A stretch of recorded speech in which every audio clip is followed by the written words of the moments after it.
350 million years is how long cockroaches have survived on this planet. They outlasted the asteroid that ended the dinosaurs, endured ice ages and volcanic winters, and walked through every mass extinction event in Earth's geological record without disappearing. And in 2023, when Y Combinator sent a letter to every startup in its portfolio telling founders to plan for the worst and slash spending immediately, the survival framework they described had already been named after this insect, the cockroach startup. But here's the thing, almost nobody who throws that term around actually understands the biology behind it, and the actual biology is where the real playbook lives. Once you see how cockroaches engineered their survival at the molecular level, you will never evaluate a balance sheet the same way again. What makes cockroaches extraordinary is not what most people would expect. A cockroach cannot outrun a cheetah or outfight a praying mantis. It carries no venom and wears no meaningful armor. And if you lined up every insect species on Earth and ranked them by any single trait, like speed, strength, intelligence, or sensory ability, cockroaches would land somewhere in the unremarkable middle every time, and yet they have outlasted 99% of every species that has ever existed. The Periplaneta americana, your common American cockroach, traces its lineage to the Carboniferous period, which means it predates bark on trees, predates flowers on Earth, and predates anything resembling a mammal by a wide margin. Dinosaurs showed up 200 million years after cockroaches were already established. The dinosaurs are gone, and the cockroaches are in your kitchen. Charles Darwin wrote in On the Origin of Species that it is not the strongest species that survives, nor the most intelligent, but the one most responsive to change. He never mentioned cockroaches by name, and he probably should have, because they are the proof. The actual strategy behind their persistence comes down to something specific. Entomologists at Hokkaido University and the University of Florida have spent decades working on that question. Dr. Kobe Schall's lab at North Carolina State University, one of the world's leading cockroach research centers publishing continuously since the 1990s, has mapped the biology in extraordinary detail, and the answer is not a single trait, it is a system. Cockroaches practice what evolutionary biologists call a generalist survival strategy, which means they optimize for not dying instead of optimizing for winning. Every biological system inside a cockroach is built around one principle, and that principle is eliminating dependency on any single resource, any single environment, or any single condition. Their diet is the most obvious expression of this. Cockroaches are omnivorous to an almost absurd degree, eating plants, meat, paper, glue, soap, leather, hair, and even other cockroaches when necessary. Their gut hosts a symbiotic bacterium called bacterium, an organism that has co-evolved with cockroaches for over 100 million years and synthesizes essential amino acids from nitrogen waste. What that means is they can recycle their own metabolic garbage into usable nutrition. They do not need a specific food source because any food source will do.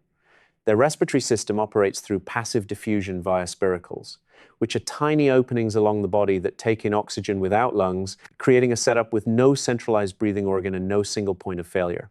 Their nervous system distributes control across ganglia, which are independent nerve clusters along the body, and each one can operate its own segment without input from the brain. A decapitated cockroach can walk, stand, and react to touch for an entire week. Not because cockroaches are primitive, but because studies at Brussels Université Libre de Bruxelles have shown they demonstrate surprisingly complex decision-making in maze environments, and their critical functions simply do not depend on any one organ. Reproduction follows the same logic of moderation and consistency. A female produces a ootheca, which is a hardened egg case containing around 16 embryos, every few weeks across a long reproductive lifespan. That is not millions of eggs in one explosive event like some insect species. And it is not one precious offspring stretched over years like an elephant. It is moderate output at a sustainable cadence. And when conditions deteriorate, cockroaches enter a state of metabolic suppression where the heart rate drops and oxygen consumption plummets, allowing them to survive a month without food and a week without water. But here's the part that most people miss entirely. Their sensory systems stay fully operational during suppression. The cerci, which are hair-like mechanoreceptors on their abdomen that detect air movement and vibration, keep firing at full capacity while the antennae remain active. The cockroach goes quiet, but it never stops scanning its environment. Now, you have been patient through all of that biology. And you have probably been wondering what Carboniferous-era insects and gut bacteria have to do with your business surviving a downturn. The connection between them is not a loose metaphor, it is mechanical. In 2015, venture capitalist David Sachs, a PayPal mafia member and founder of Kraft Ventures, coined the term cockroach startup to describe companies built to survive any environment rather than grow at all costs. 3 years before that, Nassim Nicholas Taleb had published Antifragile, arguing that the most resilient systems do not just tolerate disorder, but actually benefit from it. Taleb's framework maps directly onto what entomologists had already documented in cockroach biology, because these organisms do not merely cope with volatility, their entire operating system assumes that conditions will be unpredictable. Jim Collins spent years researching the same phenomenon from the management side, and his book Great by Choice documented how companies that survived multiple economic cycles shared specific operational traits. What none of them did, and what nobody seems to have done until now, is go back to the actual biology and extract the specific mechanisms. There are 5 of them, and each one translates directly into business operations. In entomology, omnivorous feeding means extracting nutrition from virtually anything, and in business that translates to diversified revenue. A distributed nervous system means no single point of failure in the organism, and in business that maps to decentralized operations and decision-making architecture. Metabolic suppression with sustained sensory activity means the organism reduces total energy expenditure while maintaining environmental awareness, and in business that becomes variable cost structures with protected intelligence functions. Moderate and consistent reproduction across a long lifespan translates to growth paced by unit economics rather than external capital. And environmental indifference, meaning the ability to thrive across every climate and habitat on Earth, becomes a business model that works across boom, stagnation, and bust. The mechanism behind each one is identical, and only the materials change. The businesses that dominate after recessions are never the ones that were biggest going in. They are the ones that were hardest to kill. The first cockroach principle is omnivorous revenue. In nature, specialist feeders are always the first to die during environmental shifts. The giant panda eats almost exclusively bamboo, and its gut barely processes anything else. The koala depends on eucalyptus so narrowly that different populations within the same forest specialize in different eucalyptus species. And then there is the silkworm moth, an organism so overspecialized that adult moths have vestigial mouthparts and literally cannot eat. If they fail to reproduce before their larval fat reserves run out, they die.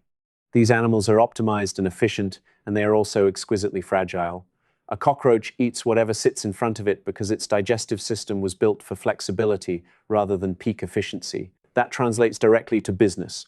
WeWork under Adam Neumann derived nearly all of its revenue from a single model at its peak, which was long-term commercial leases subdivided into short-term memberships. One revenue source feeding one customer type through one economic model.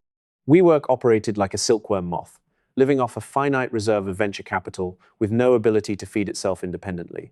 And when the 2020 recession hit and office demand collapsed overnight, the company had no nutritional alternative because its feeding strategy was specialist level. Amazon looked completely different by the time COVID arrived. The company had e-commerce, AWS, cloud services, advertising, Prime subscription revenue, third-party marketplace fees, logistics services, and an expanding healthcare operation, all generating cash simultaneously. What most people forget is that AWS launched in 2006 when Amazon's core retail margins were under serious pressure, which means that was not diversification from a position of strength. That was a cockroach growing a new digestive pathway while the current food source was drying up. Jeff Bezos described exactly this principle in his 1997 shareholder letter when he wrote about building a company that generates cash flow from multiple reinforcing sources. But the biological reality predated his strategy by about 349 million years. Paul Graham, co-founder of Y Combinator, later formalized a version of this for startups in his essay Default Alive or Default Dead, and the core question he posed was simple, which is whether your company can survive on what it currently generates without any new funding coming in. A cockroach is always default alive, and a panda in a shrinking bamboo forest is always default dead. Here is how to pressure test yourself. If more than 40% of your revenue comes from a single source, whether that is one client, one product, or one channel, you are a specialist feeder. In favorable conditions, that looks like strategic focus. In a recession, it becomes a death sentence. Build at least 3 revenue streams before you need them, because you never realize you need them until it is already too late to build them. The second cockroach principle is distributed criticality, and this is where the biology becomes genuinely strange. A cockroach body does not operate the way yours does. In your body, the brain serves as command central, and damaging it means everything downstream fails. A cockroach distributes critical functions across thoracic ganglia, where each body segment has its own nerve cluster capable of independent motor control, and breathing happens passively through spiracles along the body with no central organ required. The cockroach is architecturally a network rather than a hierarchy. The engineers at Cockroach Labs understood this so well that they named their distributed database CockroachDB after the principle, and the entire product replicates data across nodes, the same way ganglia replicate motor function across body segments. That is not a cute metaphor, but a literal architectural translation from biology to software. Applying that same lens to organizational design reveals a familiar problem. Most companies run like human nervous systems, where one CEO makes every final call, one headquarters holds institutional knowledge, one key engineer understands the legacy code base, and one supplier provides an irreplaceable component. Every one of those is a central node. The military theorist Carl von Clausewitz wrote about this exact problem 2 centuries ago in On War, and his principle of economy of force argues that you should never spread resources equally across all positions, but you also must never create a position where a single loss collapses the entire front. You design for degradation rather than catastrophic failure. Basecamp, the project management company built by Jason Fried and David Heinemeier Hansen, has operated on a distributed model since founding. Remote first, with no headquarters dependency and decision-making authority pushed out to individual contributors. When the 2008 recession arrived, Basecamp did not need to restructure because there was nothing to restructure. The company was already functioning like a cockroach nervous system with independent nodes loosely connected and each one capable of operating on its own. That design carried them through 2008, through 2020, and through every downturn in between without a single unprofitable year. Lehman Brothers offers the opposite lesson. The firm centralized risk management under a single executive team that systematically overrode regional risk officers who had flagged exposure concerns. And when the 2008 financial crisis hit, the central node failed with no distributed system to absorb the shock. $639 billion in bankruptcy, which still stands as the largest in American history. One brain, one failure, total collapse. The actionable version of this principle is straightforward. Map your single points of failure today. If one person quitting, one system crashing, or one location becoming unavailable would cripple your operation, you have centralized criticality and you need to distribute it. Cross-train your people, document your systems, and build supplier redundancy. All of that feels like wasted overhead during good times, and it becomes the architecture of survival during bad ones. The third cockroach principle is metabolic flexibility, and this is where most founders get the recession playbook completely wrong. When resources grow scarce, a cockroach does not simply endure. It restructures its entire biology. Dr. Schall's research at NC State demonstrated that cockroaches under starvation conditions do not uniformly slow down, but instead selectively reallocate their energy. Non-essential processes shut off, and reproductive cycles pause while fat reserves get rationed with extraordinary efficiency. But the sensory systems, which include the antennae, the cerci, and the mechanoreceptors that detect air movement, vibration, and chemical gradients, stay fully operational throughout the entire period of suppression. The cockroach enters metabolic winter while its radar stays hot, scanning for the first sign that conditions have changed, and the moment resources reappear, it is the first organism at the source because it never stopped looking. In business, the default recession response is the across-the-board cut, where every department, every function, and every line item takes the same 10% reduction.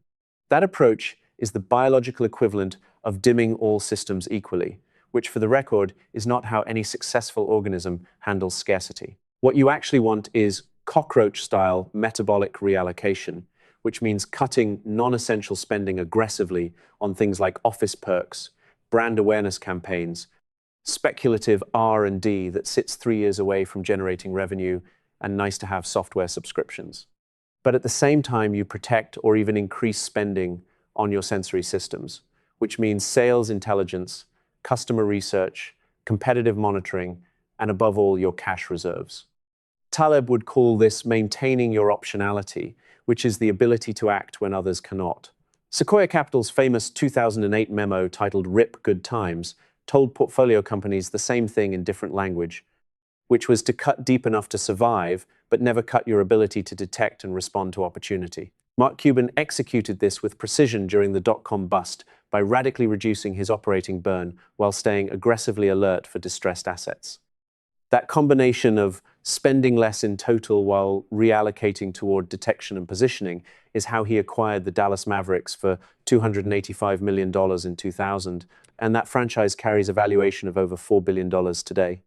Ben Chestnut and Dan Curtsius at MailChimp did something structurally identical during the 2008 recession when they cut their burn rate dramatically, but then made the counterintuitive decision to launch a free tier. That move massively expanded their user base at the exact moment competitors were retrenching, and it was not random generosity. It was a cockroach keeping its antennae at full sensitivity while everything else entered suppression. By the time the economy recovered, MailChimp owned market share that took competitors years to challenge, and Intuit eventually acquired the company for $12 billion. Nintendo under Hiroshi Yamauchi tells a similar story from a different angle.